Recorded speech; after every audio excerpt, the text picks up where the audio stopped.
Well, in my opinion, I think that the United States needs to do more. I mean, the Chinese have home field advantage when it comes to Southeast Asia. It's right next door. I Mm. mean, it's kind of like Latin America for the U.S. But the United States needs to increase closer ties with with Singapore, Indonesia. I mean, we've been working on increasing our presence with the Philippines and Vietnam in order to sort of neutralize some of China's advantages. I mean, because the Chinese have this home field advantage, it's going to be difficult for the U.S. to get it in, but I think that the U.S.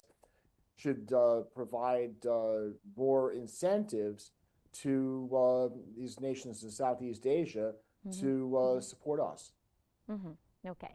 Mr. Benny, given standing disputes between Beijing and Hanoi over South China Sea, will President Xi Jinping be able to accomplish a breakthrough in relations between the two nations during his visit?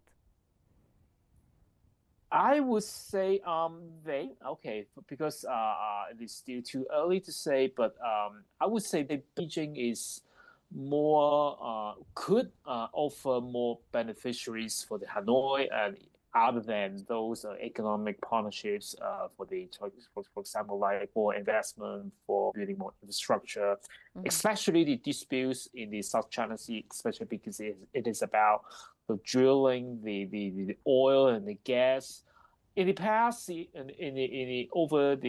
before there are some disputes between two countries in the drilling the energy in the South China Sea. Maybe I first when I heard this news for the Xi Jinping visiting Vietnam, I would think they may have some implicit agreement. I don't know implicit agreements that China may allow Vietnam to do some drilling without announcing to the public, of course, because it is sensitive, and Hmm. also because China don't want other Southeast Asian countries to do the same.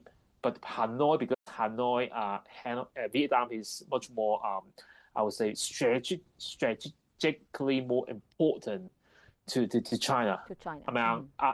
other than Singapore, Vietnam will be the next. Hmm. So, and you are seeing Philippines and China is much more hostile for the Philippines because economically it is less powerful, and also because the Philippines is more reliant on the U.S. and China don't want any Southeast Asian countries more inclined to the U.S. and Vietnam is still standing in the middle. So China would, I would say, having more trust on Vietnam than the Philippines. So that's why China will be willing to concede if Xi Jinping agree to do so. Okay. Mr. Rossomando, how does Southeast Asia fit into broader U.S. Indo-Pacific strategy, particularly when it comes to countering Chinese ambitions in the South China Sea? Well, if you look at the map, I mean, the Straits of Malacca is where like half of the world's shipping goes through. I mean, if you control Southeast Asia, you control global trade. So, the Chinese have an incentive to solidify their control in the South China Sea, which, the United States has been trying to push back against with the Quad and, bringing together things like the AUKUS Pact, closer relations with India.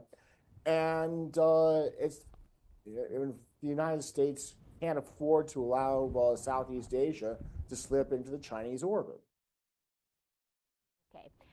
Mr. Benny, do you see any room for a multipolar framework, if I may say, where ASEAN nations assert more independent leadership and balance their ties with China and the US at the same time?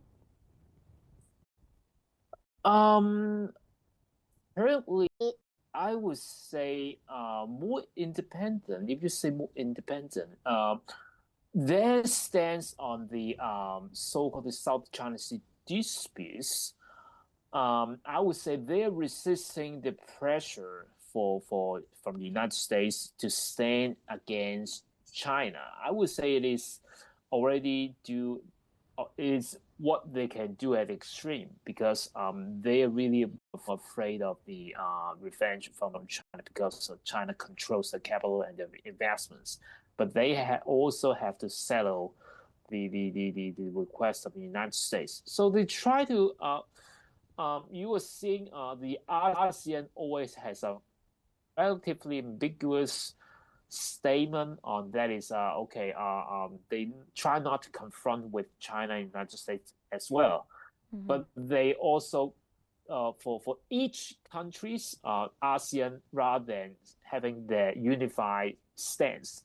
For the member states, they have their own stance. That is, the Philippines and Vietnam have more stronger stance, and Indonesia also. But you're seeing the Cambodia, you're seeing other Southeast Asian states is more soft and even more pro China. So because from the day one, the ASEAN is not as a unified organization, even though it is, but it is just an intergovernmental. It's much compared to the European Union. They are not a really strong unified organization. So Would that's you why call it soft approach or flexible?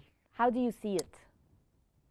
I would see you may say soft, Okay. and you may see also flexible as well, because Southeast Asia, they are caught in between in the two great powers. They could not afford having bad relations with these powers at the same time.